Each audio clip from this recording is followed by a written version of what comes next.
In this video, we're going to be taking all of the stuff that we've wrote to control our drive base and rewrite it to follow the structure of WPILib's command base structure. So what I want to start off with is talking a little bit about why robot.java isn't super ideal to write all of your robot code.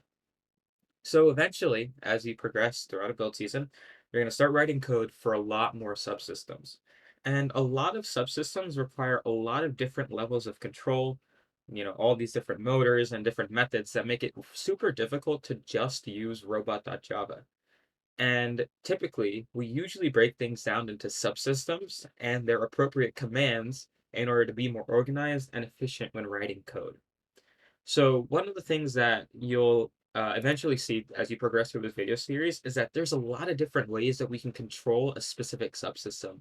And because of that, it's super unideal to just have everything in one file and have to trace through all that different code, all the different motors, not know which one belongs to which, etc. It's just better to split it all up and then use the command structure that WPIL has provided for us. And that's exactly what we're going to do with this video today. So the first thing that we're going to do is comment out everything that we've done in robot.java so far because we will not be needing it anymore. So go ahead and comment this out. And a cool shortcut to comment multiple lines at once is control question mark. That's a fun fact there. And all right, so now that robot.java is empty, what we can do is actually first is you'll notice that you have a subsystems and a commands folder here.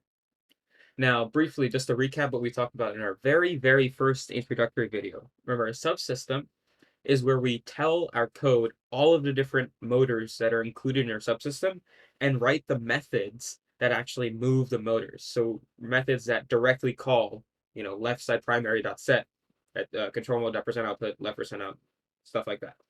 Commands use the subsystem to call those methods that actually move the motors. And then in robot container, we call those commands. So that's exactly what we're going to be writing today. So the first thing I want to do is sort of clean up some of the WPILib junk that's included when we first make a template. So go ahead and delete this example subsystem. We do not need it. And then go ahead and delete this example command and autos. You do not need that either. And then we're going to have to clean up robot container a little bit. Ooh, I might have accidentally just deleted the entire commands folder. Whoops, not that. Let's see if I can undo that. Ah, there we go. Okay. So we do not, that is not needed. Again, these two are not needed. Not sure why drive system came back. That's fine. And then in robot container, we're just gonna get rid of this. Get rid of this because it's no longer needed.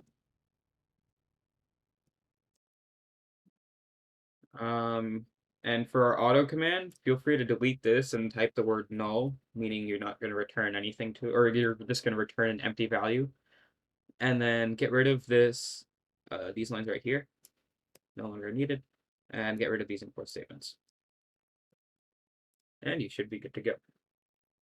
All right, so the first thing is we're going to create a subsystem, and in that subsystem, we're going to lay out all of the motors that were actually involved inside the drive subsystem. So we're basically going to be doing this.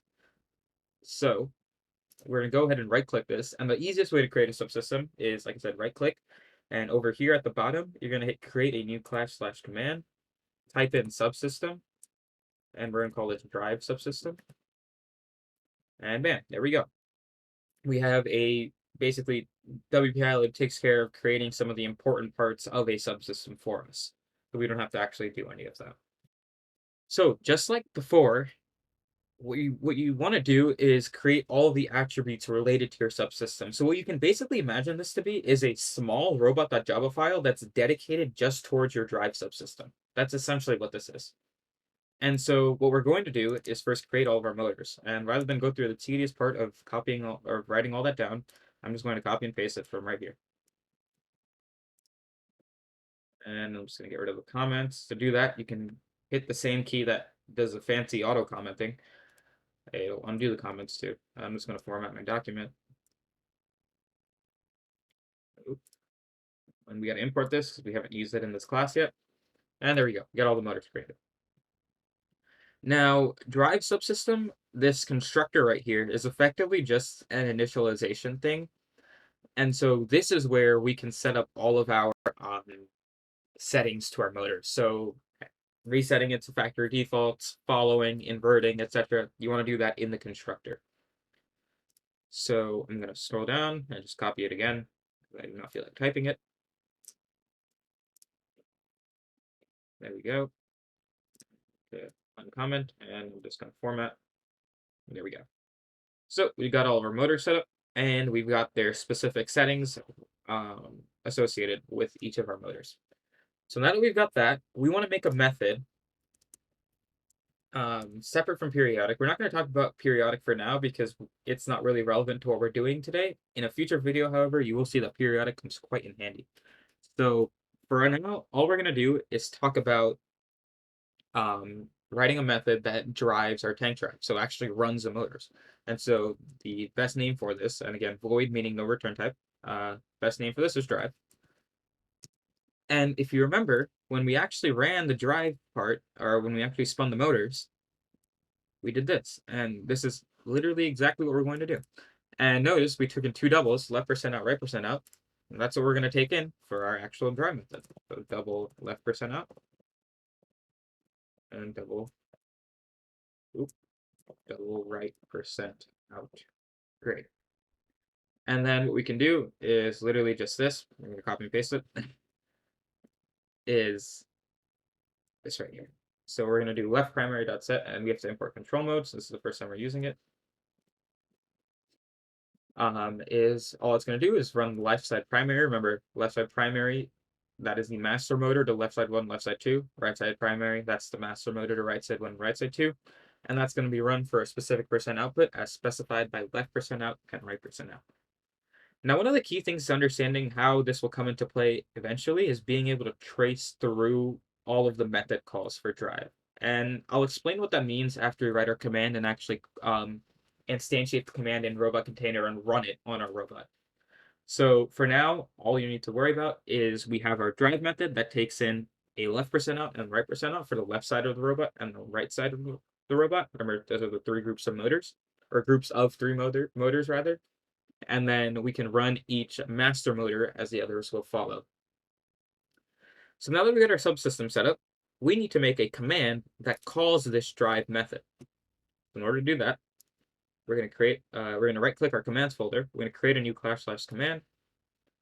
We're going to type in command, and we're going to call it, let's call it tank drive command, because we're actually going to have a few different types of commands for our drive base that we'll talk about in the future. But for now, call it tank drive command. And there we go. So one of the things about commands that we tend to do is we instantiate all of the relevant objects, but we don't declare them just yet. Meaning we don't create a new instance of them.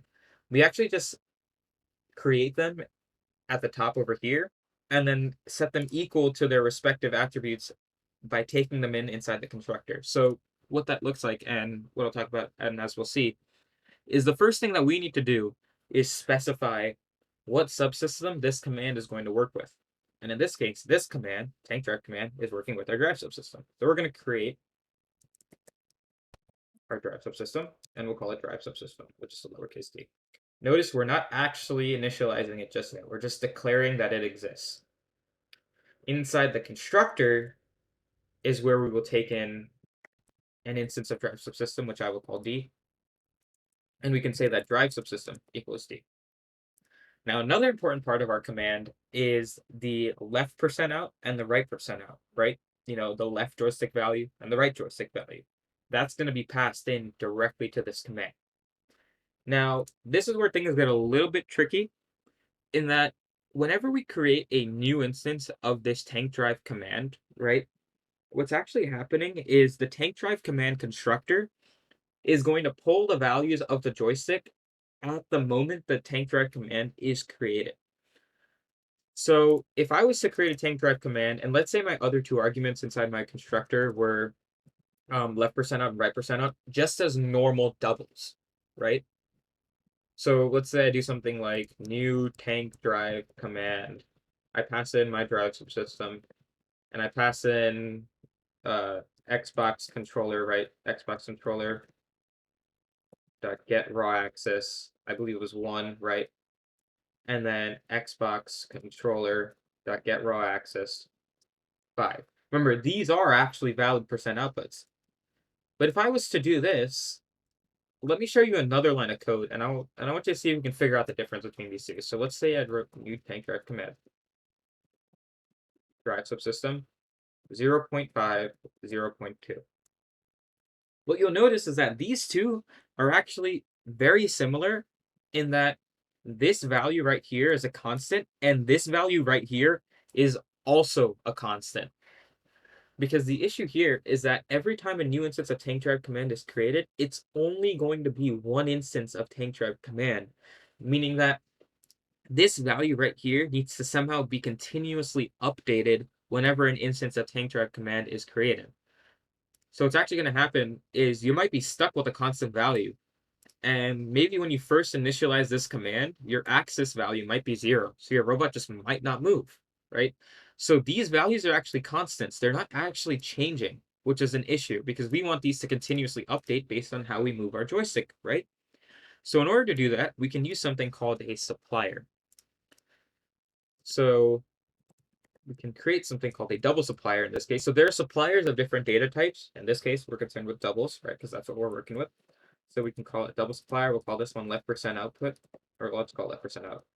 And then we can create another instance of the double supplier for the right side.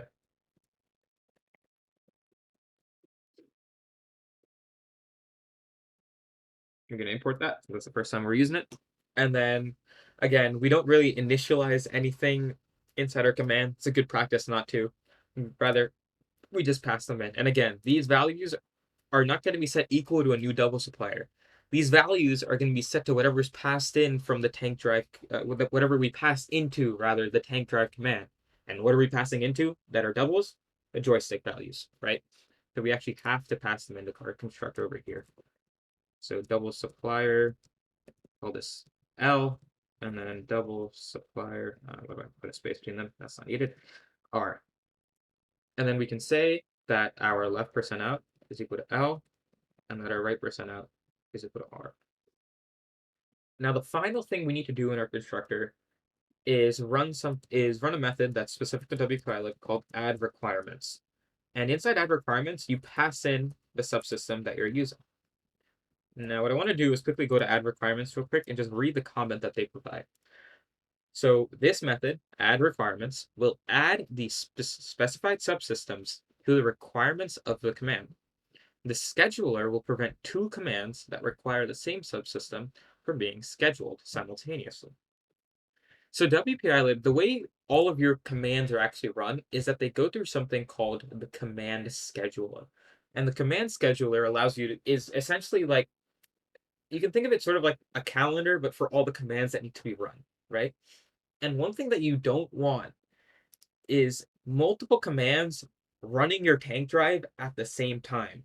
So what add requirements does is it makes this tank drive command exclusive for your tank drive subsystem, meaning that no other command can run your tank drive or your drive subsystem rather, while this command is being run.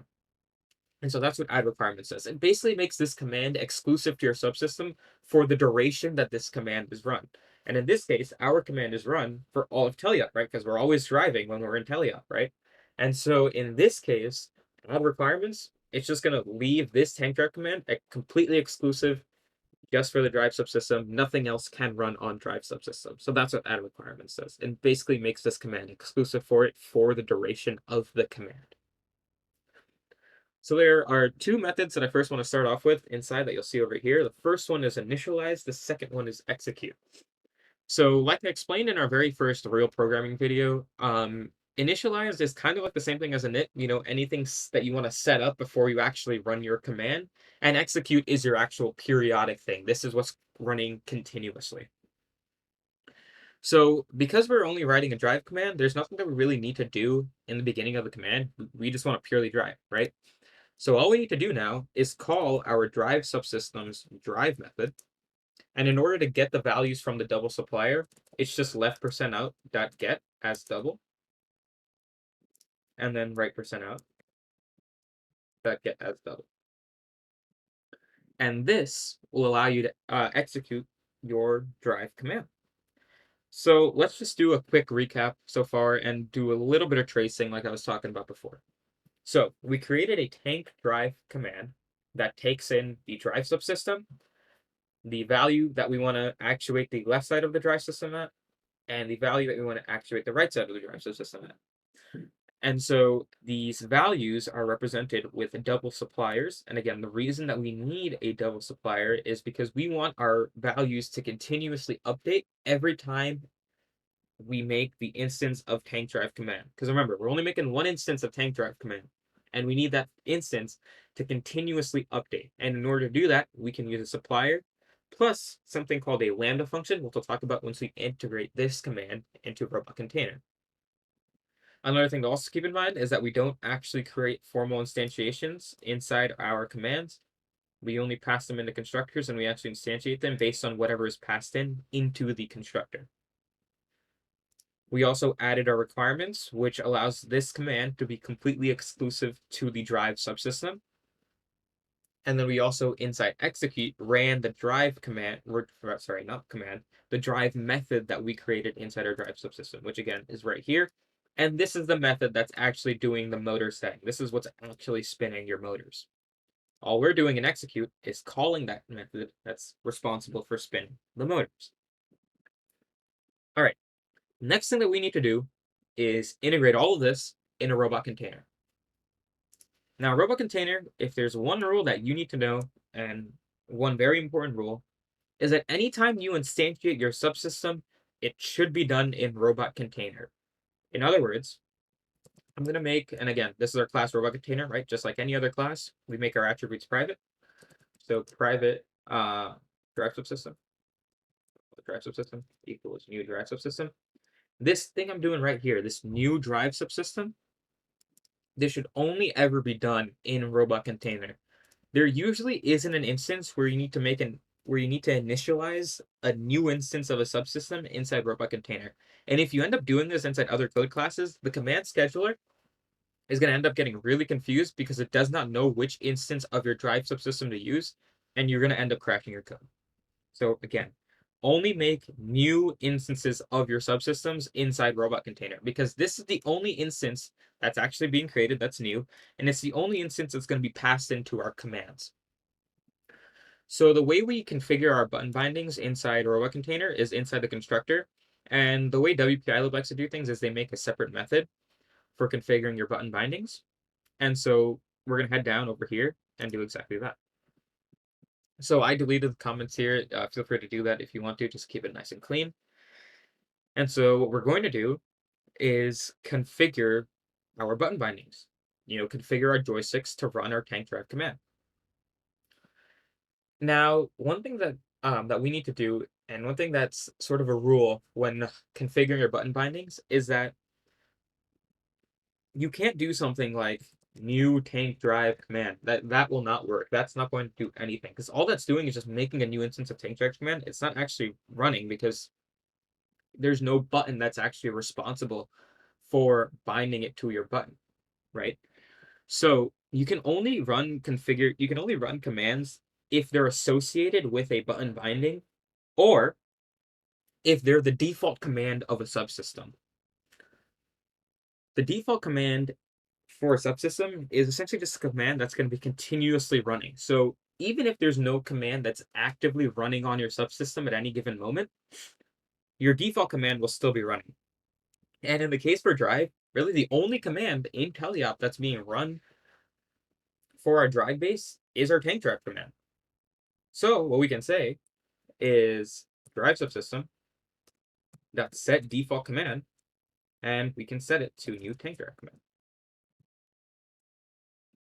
So again, tank drive command takes in our drive subsystem, and now we need to do the fancy supplier thing.